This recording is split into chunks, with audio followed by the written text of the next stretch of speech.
अन्य प्रमाण, फरिश्ते हारूत और मारूत की शराब से दुर्दशा। एक कथा बता रहे हैं परमात्मा, सत्य कथा। क्योंकि भाई और बहनों, असंख्य अरबों खरबों युगों से ये सृष्टि चल रही है काल की। कितनी बार ये नष्ट हो चुकी है, ना जाने कितनी बार परमात्मा ने फिर से इसको बनाया। तो यहां पर असंख्यों घटनाएं घटित हो चुकी हैं, और इन घटनाओं के विषय में केवल वो अल्लाह कबीर ही जान सकता है, जो पूरी सृष्टि का रचनहार है। तो सतगुरु रामपाल जी भगवान वही परम शक्ति है। तो इनके यहां तो ढेर है कथाओं का, लेकिन आप और हमारी बुद्धि का लेवल बहुत थोड़ा है, इसलिए परमात्मा ज्यादा जिक्र नहीं करते हैं। तो शराब कितनी खतरनाक है, इसकी सत्य कथा बता रहे हैं परमात्मा। फरिश्ते यानी देवदूत हारूत और मारूत की शराब से दुर्दशा। तफसीर अजीजी में अबीन हरीरा व इब्र हातिम हाकिम, इब्र अब्बास व इब्र अब्दुल्ला और इब्र उमर आदिक ने कहा कि अदरीस पैगंबर के समय पापी लोग आसमान पर चढ़े फरिश्ते मनुष्यों से घृणा करने लगे। खुदा ने कहा कि मनुष्यों में काम और क्रोध भरा हुआ है, इस कारण उनका मन पाप की ओर झुकता है। यहां तक कि यदि तुम पृथ्वी पर भेजे जाओ तो पाप करने से तुम भी नहीं बच सकोगे।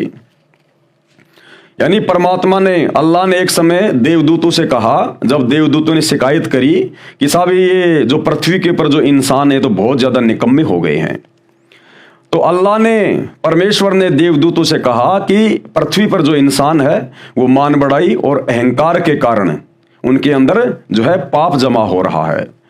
और परमेश्वर ने कहा कि भाई देवदूतों, अगर तुम भी अगर पृथ्वी पे अगर चले जाओ ना, तो तुम्हारा भी यही हालत होगा।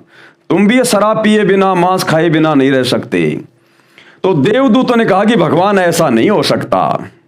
अब भगवान कह रहा है और देवदूत कह रहे हैं कि ऐसा नहीं हो सकता, तो भगवान ने तो फिर वो ट्रेलर दिखाना पड़ता भाई। तो क्या कहा उन फरिश्तों ने? खुदा ने कहा कि मनुष्यों में काम और क्रोध भरा हुआ है, इस कारण उनका मन पाप की ओर झुकता है। यहां तक कि यदि तुम पृथ्वी पर भेजे जाओ तो पाप करने से तुम भी नहीं बच सकोगे। फरिश्तों ने खुदा के वचन पर विश्वास ना किया और कहा कि हम पृथ्वी में जाकर किसी प्रकार का पाप नहीं करेंगे। खुदा ने कहा तुम अपने में से ऐसे 2 फरिश्ते भेजो जिनके बिगड़ने की तुम्हें किसी प्रकार की शंका ना हो। तो परमात्मा ने कहा कि भाई ऐसा करो, तुम अपने 2 ऐसे विश्वसनीय देवताओं को चुनो जो तुम्हारी नजरों में नीचे जाकर कोई गलती ना करें। तो 2 फरिश्ते पकड़ के ले आए कि साहब इनकी भक्ति बहुत ज्यादा है और हमें इनके ऊपर विश्वास है, ये नीचे जाकर कोई पाप नहीं करेंगे। फरिश्तों ने अपने में से तपस्या और भजन में सबसे अधिक प्रतिष्ठित हारूत और मारूत नामक फरिश्ते खुदा के समक्ष उपस्थित किए। खुदा ने उनको पृथ्वी पर भेजा कि तुम जाकर मनुष्यों को उपदेश करो, यानी उनकी बुराई छुड़वाओ, उनको ज्ञान दो, और सावधान कोई पाप ना करना। दोनों पृथ्वी पर आए और मनुष्यों को उपदेश करने लगे। कुछ दिनों के बाद एक महासुंदरी पुंचली जुहरा नामक स्त्री पर दोनों आसक्त हो गए। कुछ समय के बाद में एक औरत के ऊपर वो दोनों फरिश्ते आसक्त हो गए। उसके साथ में शारीरिक संबंध बनाने की इच्छा व्यक्त की। तो उस महासुंदरी स्त्री ने 4 शर्तें रखी कि अगर मेरे साथ में अगर शारीरिक संबंध बनाना चाहते हो, अपनी इच्छा पूरी करना चाहते हो, तो मेरी 4 शर्तें हैं, उनमें से एक तुमने माननी पड़ेगी।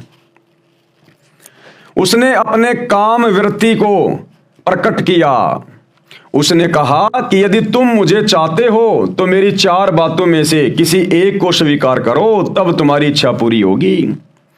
वह 4 बातें ये हैं, प्रथम मेरे पति का वध कर दो, तब मैं तुम्हारे साथ में शारीरिक संबंध बनाऊं। दूसरी बात, मेरे बुत को दंडवत करो, यानी मेरी मूर्ति को, मेरी फोटो को दंडवत प्रणाम करो, तब मैं तुम्हारे साथ में शारीरिक संबंध बनाऊं। तीसरी बात, शराब पियो।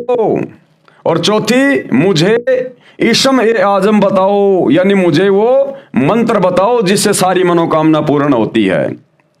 उन्होंने सब तो महापाप समझा। अब उन देवताओं ने सोचा कि यार किसी का वध करना ये महापाप है, और एक अल्लाह के अलावा किसी और की फोटो के आगे दंडवत करना ये भी महापाप है।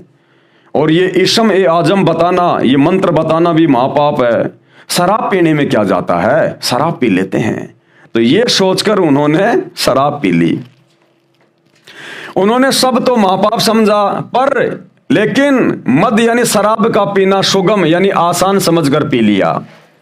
जब शराब का नशा चढ़ा तो उसकी प्रतिमा को भी दंडवत किया। अब शराब के नशे में फिर सारी गलतियां कर दी। उसके बुत को भी दंडवत प्रणाम किया, उसके पति को भी मार दिया, जुहरा को इस्म ए आजम भी सिखला दिया, यानी वो मंत्र भी बता दिया। जुहरा तो इस्म ए आजम के बल से यानी उस मंत्र के बल से आसमान को उड़ गई, पर खुदा ने हारूत और मारूत के पैरों में जंजीर बांधकर बाबिल के कुएं में लटका दिया। अब देख लो भाई और बहनों, ये शराब कितनी ज्यादा खतरनाक है। शराब पीवे कड़वा पानी, 70 जन्म कुत्ते के जानी। तो भैया शराब पीना भी उतना ही पाप है भक्ति मार्ग में, और शराबी व्यक्तियों की संगति करना, शराबी व्यक्तियों से यारी दोस्ती करना, मेल जोल रखना, वो भी उतना ही बड़ा पाप है। लेकिन भाई और बहनों, हमने शंका नहीं करनी है। यदि भक्तों के परिवार में कोई अनुपदेशी है, यदि किसी बहन ने नाम ले लिया, उसका पति शराब पीता है या उसका पिता पीता है, उसके सास ससुर शराब पीते हैं, तो ऐसी स्थिति में भाई और बहनों, आप और हमारे ऊपर कोई दोष नहीं है, क्योंकि हम उनकी संगति नहीं करना चाहते, लेकिन मजबूरी है, अब घर से बाहर कहां जाएं। लेकिन हमने अपनी मर्यादाओं का ध्यान रखना है। वो यदि शराब पी के अपने कर्म फोड़ रहा है तो फोड़ता रहे, हमने किसी प्रकार का सहयोग नहीं करना। हमने खाना वाना बना के दे देना है, इससे ज्यादा कुछ नहीं। अब वो कहे मैं शराब पीऊंगा, मेरे लिए सलाद काट के लेके आ, तो भैया शराब पीने में तेरे को सलाद काट के नहीं देंगे। खाना बना के दे दिया, सब्जी रोटी मेरी जिम्मेदारी है। तू तो मेरे से नमकीन मंगवाएगा, गिलास मंगवाएगा, शराब के लिए पानी मंगवाएगा, भैया वो हम आपको नहीं देंगे। हमने कोई सहयोग किसी प्रकार का घर में नहीं करना, घर में नहीं करना हमने। अब जैसे आपकी पानी की दुकान है, आपका पानी बेचने का काम है, आप जी पानी की बोतल बेचते हैं, और आपसे पानी ले जाकर चाहे कोई शराब पियो, चाहे कोई जो मर्जी करो, वो उसके कर्म है। लेकिन यदि हमसे डायरेक्ट कोई कहे, हमारे घर पे कोई रिश्तेदार आके या कोई परिवार का कोई सदस्य शराब की बोतल लेके बैठा है टेबल पे और कह रहा कि ला पानी लेके आ, शराब पीऊंगा मैं, तो उस समय भाई भले 2 थप्पड़ खा लो, लेकिन हमने उस कुकर्म में सहयोग बिल्कुल भी नहीं करना है। तो भाई और बहनों, कहने का मतलब है, हमने तो जानबूझ के सहयोग करना नहीं है, और फिर भी यदि परिवार में कोई काल प्रेरणा से अपने कर्म फोड़ रहा है तो हमने सहयोग नहीं करना, बाकी उसके कर्म उसके साथ में है। परमात्मा कहते हैं, कबीरा तेरी झोपड़ी गल कटियन के पास, जो करेगा सो भरेगा, तू क्यों भया उदास। तो ये शराब कितनी खतरनाक चीज है। इसलिए परमात्मा कहते हैं कि भक्तों ने जगत के साथ में उठा बैठ नहीं करनी। और आप देख रहे हो वर्तमान में इस पंथ में क्या हो रहा है। गुरुदेव के दोनों लड़के, वाह वाह वाह, दोनों हारुत और मारुत बने, दोनों हारुत और मारुत बन के घूम रहे हैं अपने हरियाणा के जाट समाज में अपनी पब्लिसिटी के लिए। आप देख रहे होंगे, सारे वीडियोस आप लोगों को भेजते रहते हैं, ज्यादा विस्तार से बताने की जरूरत नहीं है।